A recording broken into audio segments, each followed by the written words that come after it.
When Love Wept in Silence Part 1. Welcome to Classic World Tales TV. Today, we embark on a journey filled with emotions, betrayal, and redemption. This is a story of love and regret, where silence speaks louder than words. When Love Wept in Silence, Part 1. Stay with us until the end, and remember, watch out for Part 2, where the heart-wrenching tale continues. Deep in the heart of the Igbo land, in the village of Oro, love once thrived.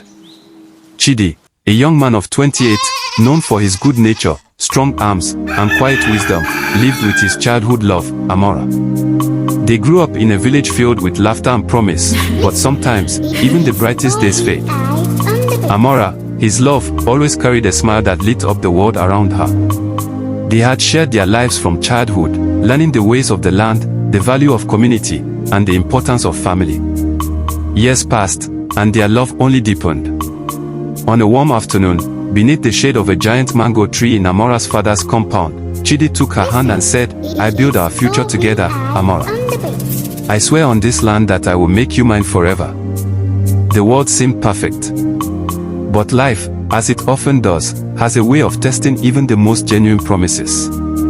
Chidi's family, though loving and humble, struggled. His father's health had been deteriorating, and his mother's health problems made it difficult to focus on the future. Despite this, Chidi worked tirelessly to build a better life for them both. But in his absence, someone else was waiting in the wings, watching his every move. Emeka, Chidi's childhood friend, had always admired Amora from afar. But his jealousy grew as Chidi's love for Amora became more evident. Emeka had different plans for his future, plans that didn't align with the simplicity of village life. He was a man of ambition, seeking wealth and power by any means necessary. Emeka had once vowed to Chidi that he would never stand in the way of his happiness, but deep inside, envy festered. Emeka, seeing how much Chidi adored Amora, saw a golden opportunity to turn things in his favor. One fateful night, after a long discussion with his uncle in the city, Emeka returned to the village, carrying with him an air of confidence, one that betrayed his true intentions. It started with small things, whispers, gestures, and secret meetings. Amora, trusting in Emeka's friendship, never suspected the intentions brewing behind his smile. She trusted him as Chidi did. But as time passed, Emeka's attempts to woo her began to intensify. One evening, under the pretense of friendship, Emeka took Amora for a walk along the river, the moonlight casting long shadows on the water. "Chidi is a good man, but he doesn't understand you like I do," Emeka said softly. Amora laughed, but there was a hint of uncertainty in her voice. "What do you mean?" Emeka's voice became more persuasive, more insistent. "You deserve more than this, Amora.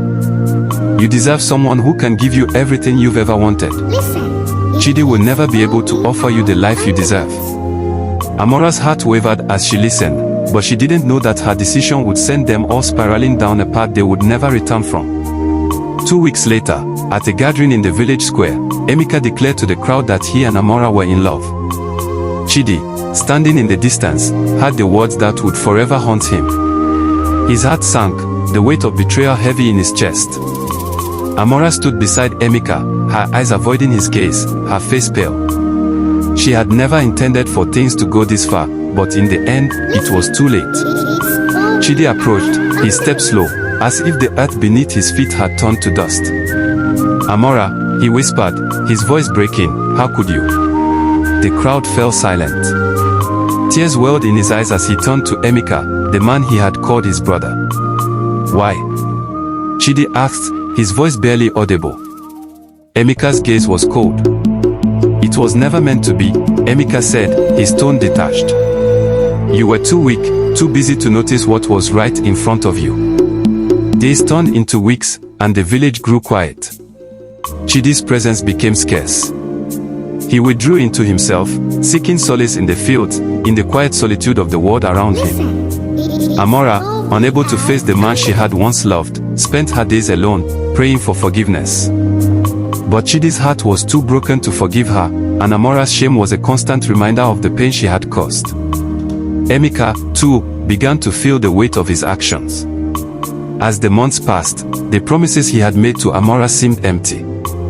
He had everything he wanted, yet his soul remained empty. "What have I done?" he whispered one evening, as he sat alone in his room. But it was too late for regrets. The damage had been done. Years passed, and the village of Oro never felt the same. Chidi, now a man hardened by betrayal, found himself in a different place in life. He worked as a teacher, and his heart, though scarred, still carried a glimmer of hope. Amora, now married to Emeka, struggled with the guilt that had never left her. She was living a life of luxury, but inside, she felt empty. One day, Chidi returned to the village, where he saw Amora sitting by the river, tears streaming down her face. "Chidi," she called out, her voice breaking. "I'm so sorry. I never meant to hurt you. I was weak, and I let jealousy and fear cloud my judgment. Please, can you find it in your heart to forgive me?" Chidi stood still, the years of anger and sorrow swelling inside him. But in her eyes, he saw the regret, the deep remorse that had festered for so long. Slowly, he stepped towards her, his hand reaching out. "Amora, you broke my heart," he said, his voice raw. "But I know that love is a fragile thing. And forgiveness is the hardest gift to give." Amora's tears mixed with the river's flow. In that moment, they both knew that love, like the river, could heal or destroy. But forgiveness, like the river's current, would continue to flow. You've just heard the first part of When Love Wept in Silence. The journey of love, betrayal, and forgiveness is never easy, and the story is far from over. Join us for part 2, where the depth of emotion will take us even deeper. Will Chidi forgive Amora completely? Can Emeka redeem himself? Stay tuned for the conclusion, and remember, you are loved by Classic World Tales TV. And don't forget to click the subscribe button so that you can see more of our video.